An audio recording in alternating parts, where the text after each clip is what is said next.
Viewers আসসালামু আলাইকুম, সবাই কেমন আছেন? আশা করছি সবাই অনেক অনেক ভালো আছেন। তো আজ আপনাদের দেখাতে চলেছি আমাদের দক্ষিণ পূর্ব সন্দ্বীপ যে ঐতিহ্যবাহী প্রচলিত একটি ঘাট ছিল, সোমাকালী ঘাট। আজ সেই ঘাটের ভিডিওটা আপনাদের মাঝে তুলে ধরার চেষ্টা করব। তো ঘাটটা অনেকদিন ধরে পরিত্যক্ত, বদ্ধ হয়ে আছে। তো দেখি ঘাটের কি অবস্থা, সেই ভিডিওটা আজ আপনাদের মাঝে তুলে ধরার চেষ্টা করব। তো চলুন শুরু করা যাক। তো ভিউয়ার্স, আমরা এখন আছি আমাদের দক্ষিণ সন্দ্বীপের আমাদের বাড়ির দক্ষিণে যে বেড়িটা আছে ওই বেড়ির উপরে। দেখেন বেড়ির ভিউটা কত সুন্দর, ব্লক গুলো দেখতে অনেক সুন্দর লাগতেছে। অনেক রোদ, তারই সাথে সাথে হালকা হালকা বাতাস আছে, কিন্তু আমাদের অনেক গরম লাগতেছে, যার কারণ হচ্ছে আমরা সাইকেল দিয়ে যাচ্ছি সোমাকালী ঘাটে। আসলে সাইকেল দিয়েও ঘুরাঘুরি করতে আলিতে একটা মজা আছে, যার কারণ হচ্ছে আমাদের এই প্রাকৃতিক দৃশ্যগুলো খুব সুন্দরভাবে উপভোগ করা যায়। তো ভিউয়ার্স, এটা হচ্ছে দক্ষিণ সন্দ্বীপের বেড়ি। দেখেন বেড়ির ভিউটা কত সুন্দর, একেবারে চমৎকার, দেখতে অসাধারণ লাগতেছে। আসলে ছবি তোলার মতো, ভিডিও করার মতো খুব সুন্দর অসাধারণ ব্যাকগ্রাউন্ড পেয়ে যাবেন এই দক্ষিণ সন্দ্বীপের ব্লক বেরিবাদে।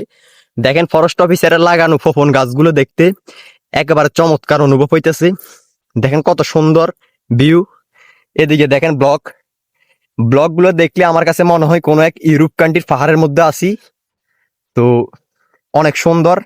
আপনাদের কাছে কেমন লাগে সেটা অবশ্যই কমেন্ট করে জানাবেন। তো ভিউয়ার্স, আমরা আসলে একটি সাইকেল দিয়ে দুইজনই যাইতেছি, এই কারণে আমি অনেক ক্লান্ত হয়ে গেছি। তারই সাথে সাথে আমি সাইকেলে করে সাজুকে বাইক নিয়ে চালাইতেছি। তো সেই ক্লান্ত হয়ে যাওয়ার কারণে আমি উপস্থিত টাইমে ভয়েস গুলো দিতে পারিনি। তো ভিউয়ার্স দেখেন, এগুলো হচ্ছে দক্ষিণ সন্দ্বীপের বেড়া।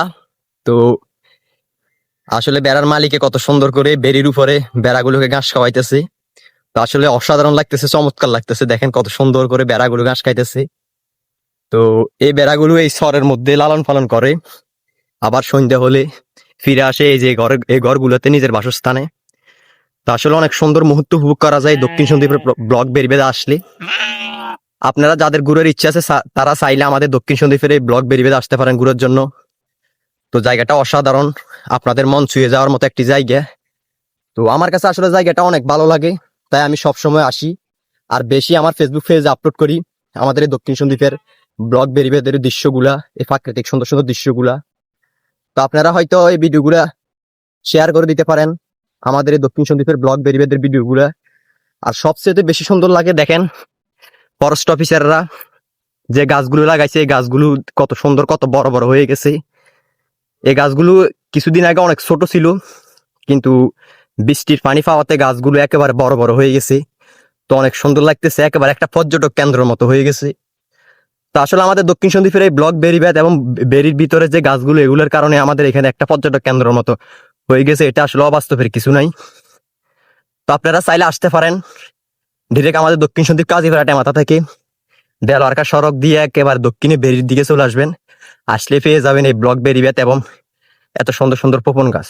আমার চোখের দেখা আমাদের দক্ষিণ সন্দ্বীপের সবচেয়ে সুন্দর জায়গাটা হচ্ছে এটা। আপনারা যখন বন্ধু বান্ধব নিয়ে যে কোনো বিকেল টাইমে ঘুরতে আসবেন, তখন খুব সুন্দর একটা মুহূর্ত উপভোগ করতে পারবেন এই দক্ষিণ সন্দ্বীপের ব্লক বেরিবেদে এসে। সবচেয়ে মজার বিষয় হচ্ছে যেহেতু এই জায়গাটা একেবারে খোলামেলা, তাই এই জায়গাটাতে ভিডিও এবং ছবি তোলার মতো খুব সুন্দর ব্যাকগ্রাউন্ড পেয়ে যাবে। আমাদের সন্দ্বীপের উত্তর অঞ্চল থেকে প্রতি শুক্রবারে হাজার হাজার মানুষ আসে এই দক্ষিণ সন্দ্বীপে ঘোরার জন্য। আমি খুব কনফিউশনে আছি, এরকম ব্লক এবং এরকম সুন্দর সুন্দর গাছগুলো কি আর কোনো অঞ্চলে আছে কিনা। আসলে যে কোনো ছোট ছোট দ্বীপ অঞ্চলগুলো এমনিতে সুন্দর হয়, সেই হিসেবে আমাদের এই দ্বীপ অঞ্চলের সন্দ্বীপটাও আমার কাছে অনেক ভালো লাগে। তো আসলে আজকে আমাদের সন্দ্বীপ নিয়ে বলার টপিক নিয়ে, আজকের টপিক হচ্ছে আমাদের দক্ষিণ পূর্ব সন্দ্বীপের সে ঐতিহ্যবাহী সোমাকালী ঘাটটাকে নিয়ে বলার টপিক। তো ভিউয়ার্স, আমরা ফাইজ চলে এসেছি, আর অল্প কিছুক্ষণের মধ্যে আমরা পৌঁছে যাব আমাদের সেই ঐতিহ্যবাহী প্রচলিত সেই সোমাকালী ঘাটে।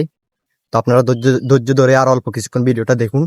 তো 1 ঘন্টা সাইকেল চালিয়ে আমরা পায়ে চলে এসেছি আমাদের সেই সোমাকালী ঘাটে। তো আসলে পায়ে অনেকদিন পর আসলাম আমাদের এই সোমাকালী ঘাটে, এই কারণে অনেক ভালো লাগতেছে, অনেক খুশি লাগতেছে। ভালো তো লাগারই কথা, যার কারণ হচ্ছে আমাদের দক্ষিণ সন্দ্বীপের অনেক মানুষের এই ঘাটের সাথে মায়া জড়িত। কিন্তু যখন এই ঘাটটা প্রচলিত ছিল তখন এইখানে আরো অনেক দোকান ছিল, কিন্তু এখন সেই ঘাটটা বদ্ধ হয়ে যাওয়ার কারণে সকল দোকান বদ্ধ হয়ে গেছে। তো ভিউয়ার্স দেখেন, এই সেই সোমাকালী ঘাট, এটা অবস্থিত আমাদের পাশের ইউনিয়ন মগদারা। যখন এই ঘাটটা রানিং ছিল তখন শত শত গাড়ি এসে এখানে অপেক্ষা করতো যাত্রীদেরকে নিয়ে যাওয়ার জন্য, কিন্তু এখন ঘাটটা বদ্ধ হয়ে যাওয়ার কারণে কোনো গাড়ি নেই এবং স্তব্ধ হয়ে গেছে ঘাট ও ঘাটের আশেপাশ। কিছু জেলেরা তাদের জালের কাজ করতেছে, সেই জালগুলো সাগরে বসিয়ে তারা মাছ সংগ্রহ করে। কিন্তু এক সময় এই ঘাটটা বহুত জমজমাট ছিল, সব সময় হাজার হাজার মানুষের আনাগোনা ছিল এই সোমাকালী ঘাটে। তারই সাথে সাথে দোকানদাররা অনেক বেচা কিনে করতো যাত্রীদের কাছ থেকে, কিন্তু সবকিছু বিলুপ্ত হয়ে বদ্ধ হয়ে গেছে হাজার হাজার মানুষের আয় রোজগার। কত গাড়ির ড্রাইভার এখান থেকে যাত্রী নিয়ে তাদের ফ্যামিলির পাশে দাঁড়াইতো। কিন্তু শাস্ত্রের একটা কথা আছে না, কিছু পেতে হলে কিছু হারাইতে হয়। তার জ্যান্ত প্রমাণ হচ্ছে এই সোয়াকালী ঘাট। এই ঘাটটি বদ্ধ হয়ে যাওয়ার একটি মাত্র কারণ হচ্ছে সর উঠে খালটা ভরে যাওয়ার কারণে বদ্ধ হয়ে গেছে এই ঘাটটা। খালটা আগের মতো ড্রেসিং করে গভীর করলে হয়তো আবারও প্রচলিত হইতো এই সোয়াকালী ঘাটটা। যাই হোক, যা কপালে লেখা ছিল তা হবে। আমরা ঘাট হারাইছি তো কি হয়েছে, আমরা সন্দ্বীপবাসীরা তো একটা নতুন সর পাইছি। এই সরটা পেয়ে আমরা সন্দ্বীপবাসী অনেক অনেক অনেক খুশি আছি। তো ভিউয়ার্স, আমরা অবশেষে চলে আসলাম আমাদের সেই দক্ষিণ পূর্ব সন্দ্বীপ সে ঐতিহ্যবাহী সোয়াকালী ঘাটে।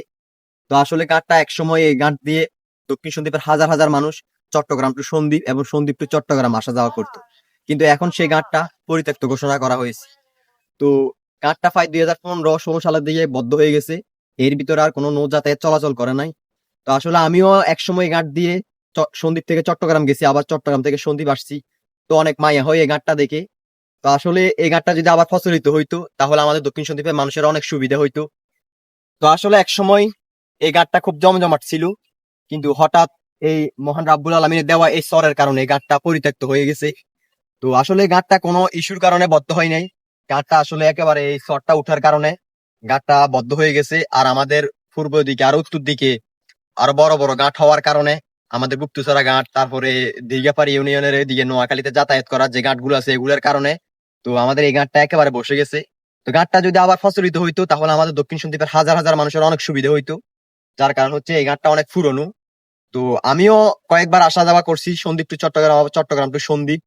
তো আপনাদের অনেক পরিচিত এই সোয়াকালী ঘাট। তো ভিউয়ার্স, দীর্ঘ অনেকদিন পরে এই সোয়াকালী ঘাটে আসা হলো। তো আসার পরে অনেক ভালো লাগলো, অনেক সুন্দর সুন্দর দৃশ্যগুলো দেখতে পাইলাম। তো সবগুলো হয়তো আপনাদেরকে ভিডিওর মাধ্যমে দেখাইতে পারি নাই, ভিডিওটা অলরেডি অনেক লং হয়ে গেছে। তো আমার পেজটা ফলো করে রাখুন, হয়তো আমি আমাদের সন্দ্বীপের প্রাকৃতিক সুন্দর সুন্দর দৃশ্যগুলো আপনাদেরকে ভিডিওর মাধ্যমে দেখার চেষ্টা করব। তো আজকের এই ভিডিওটা ক্রিয়েট করতে আমার অনেক কষ্ট হয়ে গেছে, যার কারণ হচ্ছে অনেক গরম ছিল, অনেক রোদ ছিল, আরো সাইকেলে বাইক করে আসলাম সোয়াকালী ঘাটে। তো কষ্ট হইলেও দুঃখ নাই, যার কারণ হচ্ছে আমাদের দক্ষিণ পূর্ব সন্দ্বীপের সে ঐতিহ্যবাহী সোয়াকালী ঘাটটা আপনাদেরকে ভিডিওর মাধ্যমে দেখাইলাম। আমাদের সন্দ্বীপের যেসব ঐতিহ্যবাহী জায়গাগুলো আছে সেগুলো আমার এই ফেসবুক পেজ আপলোড হবে। সেই ভিডিওগুলো পেতে আমার ফেসবুক পেজটি অবশ্যই ফলো করে রাখবেন। তো ভিউয়ার্স, আজকের ভিডিওটা এই পর্যন্ত। সবাই ভালো থাকবেন, সুস্থ থাকবেন, নিজের প্রতি খেয়াল রাখবেন। ভিডিওটি ভালো লাগলে একটা লাইক, একটা কমেন্ট করে ভিডিওটি অবশ্যই শেয়ার করে পেজটি ফলো করে সাথে থাকবেন। আল্লাহ হাফেজ।